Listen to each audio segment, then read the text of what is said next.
Myself Rajendra Kumar Saini. Welcome to class 8th. It is the second video of chapter first of civics.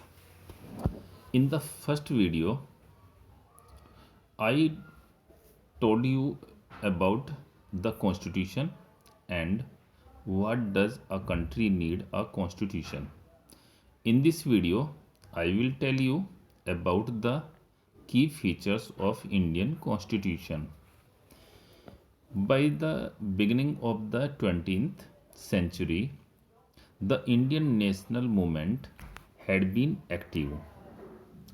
मतलब था कि 20वीं सदी के शुरुआत से ही 20वीं सदी की शुरुआत से ही इंडियन नेशनल मूवमेंट सक्रिय थे। अर्थात जो इंडियन नेशनल मूवमेंट का मतलब होता है भारतीय राष्ट्रीय आंदोलन जो सक्रिय थे in the struggle for independence from the British rule.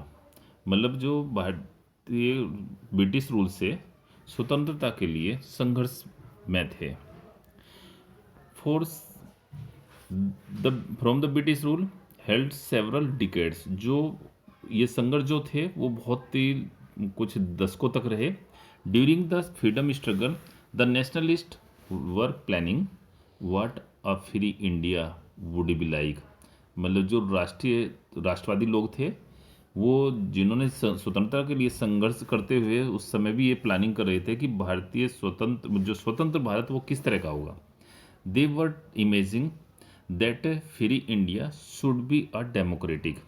उन्होंने महसूस किया था या उन्हें ऐसा लगा था कि वे ऐसी कल्पना करने लगे थे कि जो भारत एक डेमोक्रेटिक कंट्री होना चाहिए in which every should be treated equally, जिसमें प्रत्येक व्यक्ति जो है वो समानता के जो है ट्रीट किया जाना चाहिए, समानता के आधार पर ये इक्वली।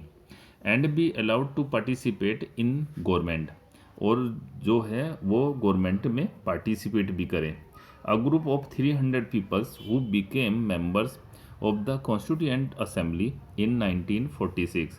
उन 300 लोगों का एक ऐसा ही समूह बना था जो इलेक्टेड मेंबर हुए थे कि जो 1940 में कॉन्स्टिट्यूएंट असेंबली जो संविधान सभा के लिए in this assembly the members were belong to the different communities. देश के सभी कोनों से ये मेंबर्स चुने गए थे और डिफरेंट कम्युनिटीज़ के थे।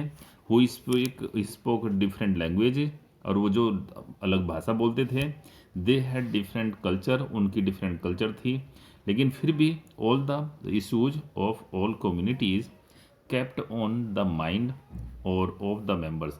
इन सभी मेंबर्स ने सभी कम्युनिटीज़ की जो है इशूज को पर ध्यान रखा और ऑफ द कॉन्स्टिट्यूएंट असेंबली में, और as they drafted the constitution, और एक संविधान का निर्माण किया। Now we take the key features of the Indian constitutions. First, federalism. If we say it refers more than one level of government. It means federalism का मतलब संघवाद। जो ये होता है कि एक से ज़्यादा सरकारों का होना। संघवाद का मतलब होता है कि एक से ज़्यादा सरकार का देश में होना। In India we have governments at the central level, मतलब केंद्रीय स्तर पर या राष्ट्रीय स्तर पर। It means national level government. State level पर जो राज्य सरकार होती है। And the local level it means panchayati raj, जो पंचायत होती है, पंचायती राज होता है जो लोकल लेवल, ये लोकल गवर्नमेंट कहते हैं। According to the constitution each state enjoy autonomy and is exercising powers on certain issues. और वे सभी अपने अपने जो है इंजॉय कर सकती थी, जो सभी प्रत्येक स्टेट जो है कि सरकार जो थी वो अपने जो तरह से अपनी सत्ता इस्तेमाल कर सकती थी ऑन सर्टेन इशूज पर। Under federalism the state government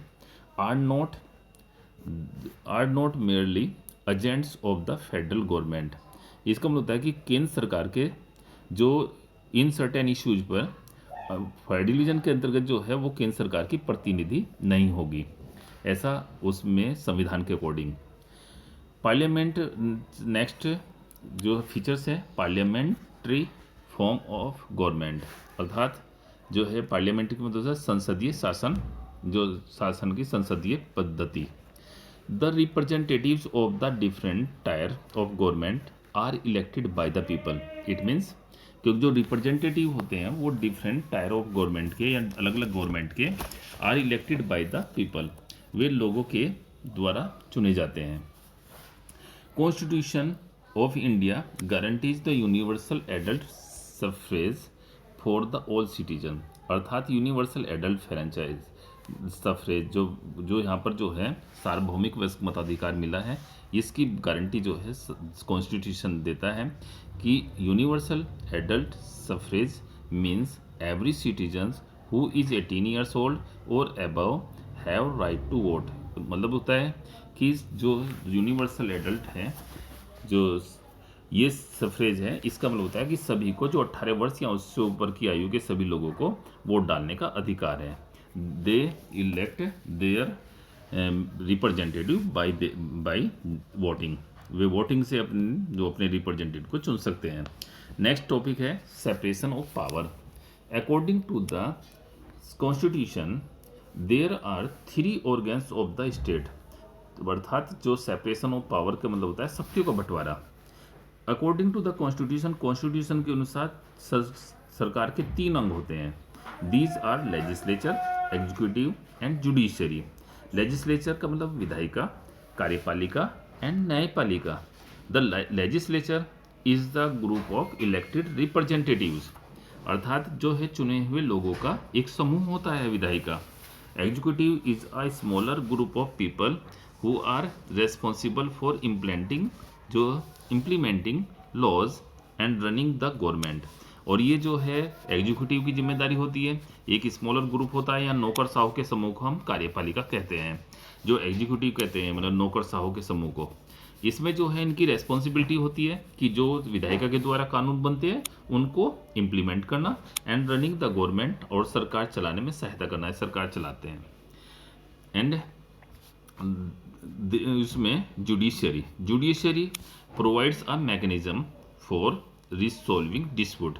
judiciary तीसरा है जुडिशरी का मतलब न्यायपालिका, जो प्रोवाइड करती है एक मैकेनिज्म प्रोवाइड करती है फॉर द रिसॉल्विंग डिस्प्यूट, जो विवादों का निपटारा करती है बिटवीन सिटीजन्स, नागरिकों के बीच जो विवाद होते हैं, बिटवीन सिटीजन्स एंड गवर्नमेंट, नागरिक और सरकार के बीच, एंड बिटवीन 2 स्टेट गवर्नमेंट, 2 सरकार राज्य सरकारों के बीच, between central government and state government के बीच जो डिस्प्यूट होते हैं उनको जो है वो उनका रिसॉल्विंग करने का काम वो न्यायपालिका का है। और दूसरा जुडिशरी जो है controls the legislature and executive. There is no misuse their power by legislative and executive. वे जो है अकॉर्डिंग टू द कॉन्स्टिट्यूशन ये पावर जो है वो जुडिशरी के पास है, वे क्योंकि वे मिसयूज अपनी पावर का मिसयूज नहीं कर सकते। आगे आता है नेक्स्ट टॉपिक हमारा fundamental rights. Fundamental rights protect citizen against arbitrary. इसमें आर्बिट्रेरी का मतलब मनमानेपन। फंडामेंटल राइट्स जो है वो नागरिकों को राज्य सरकार के या सरकार के मनमानेपन से रोकता है, निरंकुशता से रोकता है, निरंकुश जो है होने से रोकता है। पावर बाय द स्टेट, जो स्टेट की पावर होती है, सरकार की पावर होती है, उसको मनमानेपन और दूसरा निरंकुशता से बचाता है। Indian constitution provide fundamental rights. जो Indian constitution provide 6 fundamental rights, 6 मौलिक अधिकार प्रदान करता है। 6 मौलिक अधिकार में सबसे पहले हम पहला जो राइट है हमारा वो right to equality. Right to equality, all persons are equal before the law. Right to equality का मतलब होता है समानता का अधिकार, सभी व्यक्ति कानून के सामने बराबर होते हैं, कानून की नज़र में समान होते हैं। This means that all person shall be equally protected by the laws and of the country. अर्थात जो है वे उनको जो है समान रूप से सभी नागरिकों को समान रूप से कानून उनकी रक्षा करता है, देश के कानून उनकी रक्षा करते हैं। It also state on the citizen can be discriminated against on the basis of religion, caste and sex. राज्य जो है या सरकार उनके खिलाफ जो है on the basis of religion, region के, कास्ट के एंड सेक्स लिंग के आधार पर उनके साथ भेदभाव नहीं कर सकती, उनको डिस्क्रिमिनेट नहीं किया जा सकता। Every person has access to all public places including playgrounds, hotels, shops etcetera. अर्थात जो है प्रत्येक व्यक्ति की जो है जो जितने भी सार्वजनिक प्लेस होते हैं, ऑल पब्लिक प्लेस पर जो है वो पहुंच होती है, चाहे वो प्लेग्राउंड हो, चाहे वो होटल हो, शॉप हो, रोड्स हो, पार्क हो, other.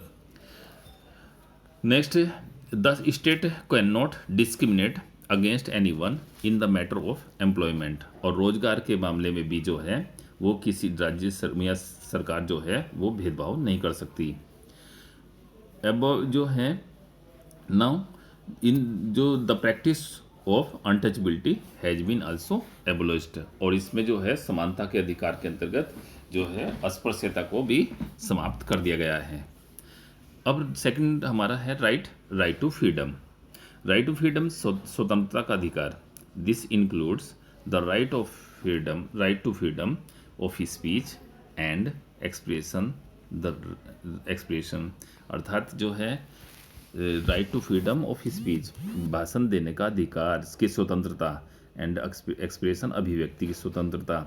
The right to form association, संगठन बनाने की स्वतंत्रता का अधिकार, मतलब जो राइट है।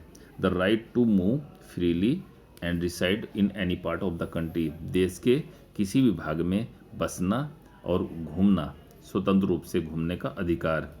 दूसरा जो है and the right of the practice any profession, occupation और बिजनेस। और ये है जो है किसी भी काम को अपनाना, व्यवसाय करना, पेशा या कारोबार का अधिकार भी इसमें शामिल है। राइट अगेंस्ट एक्सप्लॉयटेशन, अर्थात शोषण के विरुद्ध अधिकार। Constitution prohibits human trafficking, forced labour and children working under 14 years of age. इसका मतलब होता है कि कॉन्स्टिट्यूशन ने कहा गया कॉन्स्टिट्यूशन में कहा गया है कि मानव व्यापार और जो 14 वर्ष से कम उम्र के बच्चों से काम लेना अपराध है। You are understood. Next, right to freedom of religion. Right to freedom of religion का मतलब जो है धार्मिक स्वतंत्रता का अधिकार। Religious freedom is provided to all citizen, सभी नागरिकों को हमारा संविधान धार्मिक स्वतंत्रता का प्रदान करता है। Every person has the right to practise, profess and propagate their religion of their choice. प्रत्येक व्यक्ति अपनी इच्छा से अपने धर्म, जो कोई भी धर्म अपनाने का और प्रचार प्रसार करने का अधिकार है। प्रत्येक व्यक्ति को अपनी इच्छा से कोई भी धर्म अपनाने और प्रचार प्रसार करने का अधिकार है। Next, cultural and educational rights. जो है इसमें सांस्कृतिक और शैक्षिक अधिकार। Constitution states that all minorities, religious and linguistic can set up their own educational institution in order to preserve and develop their own culture। मतलब संविधान कहता है कि धार्मिक या भाषाई सभी अल्पसंख्यक अपनी संस्कृति की रक्षा और विकास के लिए अपने अपने शैक्षणिक संस्थान स्थापित कर सकते हैं, अपनी संस्कृति को बचा सकते हैं।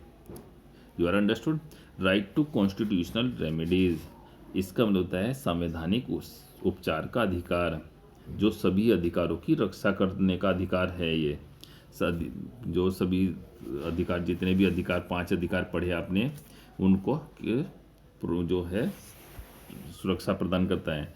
This allows citizen to move the court if they believe that any of their fundamental rights have been violated by the state. यदि किसी नागरिकों को लगता है कि राज्य द्वारा उसके किसी मौलिक अधिकार या फंडामेंटल राइट का सहारा लेकर वह कोर्ट में जा सकता है, यदि उससे लगता है। ये सभी स्टूडेंट्स को ये फंडामेंटल राइट्स समझ में आगे होंगे, सभी को ये याद रखना चाहिए और ये याद करने भी हैं।